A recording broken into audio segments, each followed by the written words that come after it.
ರಾಜ್ಯದ ನೂತನ ಮುಖ್ಯಮಂತ್ರಿಯಾಗಿ ಡಿಕೆ ಶಿವಕುಮಾರ್ ಅವರು ಇಂದು ಸಂಜೆ ಅಧಿಕಾರವನ್ನ ಸ್ವೀಕರಿಸ್ತಾ ಇರುವ ಹಿನ್ನೆಲೆಯಲ್ಲಿ ನೂತನ ಸಚಿವ ಸಂಪುಟದಲ್ಲಿ ಸಚಿವರಾಗೋದು ಪಕ್ಕಾ ಆದ ಹಿನ್ನೆಲೆ ವಿಧಾನಸಭೆ ಸ್ಪೀಕರ್ ಸ್ಥಾನಕ್ಕೆ ಯುಟಿ ಖಾದರ್ ಅವರು ರಾಜೀನಾಮೆಯನ್ನ ಸಲ್ಲಿಕೆ ಮಾಡಿದ್ದಾರೆ.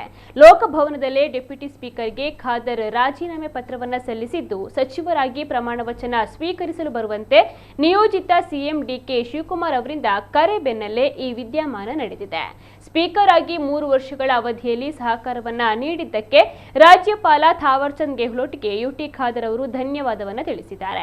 ಲೋಕಭವನಕ್ಕೆ ತೆರಳಿ ಗವರ್ನರ್ ಭೇಟಿಯಾಗಿರುವ ಅವರು ರಾಜ್ಯಪಾಲರಿಗೆ ರಾಜೀನಾಮೆ ವಿಷಯವನ್ನು ತಿಳಿಸಿದ್ದಾರೆ ಎನ್ನಲಾಗಿದೆ. ಇನ್ನು ಈ ಹಿಂದೆ ಆರೋಗ್ಯ ಸಚಿವರಾಗಿ ಸೇವೆಯನ್ನ ಸಲ್ಲಿಸಿರುವ ಅನುಭವವನ್ನು ಹೊಂದಿರುವ ಖಾದರ್ಗೆ ಡಿಕೆಶಿ ಸರ್ಕಾರದಲ್ಲೂ ಕೂಡ ಅದೇ ಖಾತೆ ಸಿಗಬಹುದು ಅನ್ನುವಂತಹ ನಿರೀಕ್ಷೆ ಇದೆ. ಸಚಿವ ಸ್ಥಾನದ ವಿಚಾರವಾಗಿ ಪ್ರತಿಕ್ರಿಯಿಸಿರುವ ಯುಟಿ ಖಾದರ್ ಅವರು, ನಾನು ಯಾವುದೇ ಖಾತೆಗೆ ಬೇಡಿಕೆ ಇಟ್ಟಿಲ್ಲ, ಆದರೆ ಆರೋಗ್ಯ ಖಾತೆ ಅಥವಾ ವಸತಿ ಖಾತೆ ಸಿಕ್ಕರೆ ಉಳಿತೆಂಬ ಭಯಕ್ಕೆ ಇದೆ. ನಾಯಕರು ಯಾವುದೇ ಜವಾಬ್ದಾರಿಯನ್ನು ಕೊಟ್ಟರೂ ಕೂಡ ನಿಭಾಯಿಸ್ತೇನೆ. ಉಪಮುಖ್ಯಮಂತ್ರಿ ಸ್ಥಾನ ಕೊಟ್ಟರೂ ನಿಭಾಯಿಸಲು ತಾನು ಸಿದ್ಧ. ಯಾವ ಬಾಲ್ ಬಂದರೂ ಕೂಡ ಬ್ಯಾಟಿಂಗ್ ಮಾಡ್ತೇನೆ ಅಂತ ತಿಳಿಸಿದ್ದಾರೆ. ಇನ್ನೊಂದೆಡೆ ಯುಟಿ ಖಾದರ್ ಸಚಿವರಾಗೋದು ಖಚಿತವಾಗಿರುವ ಹಿನ್ನೆಲೆ ಬೆಂಬಲಿಗರಿಂದ ಸಂಭ್ರಮಾಚರಣೆ ನಡೆದಿದೆ. ಬೆಂಗಳೂರಿನ ಗಾಲ್ಫ್ ಗ್ರೌಂಡ್ ಬಳಿ ಇರುವ ಖಾದರ್ ನಿವಾಸಕ್ಕೆ ಆಗಮಿಸಿ ಹಲವರು ಶುಭವನ್ನ ಕೋರ್ತಾ ಇದ್ದಾರೆ.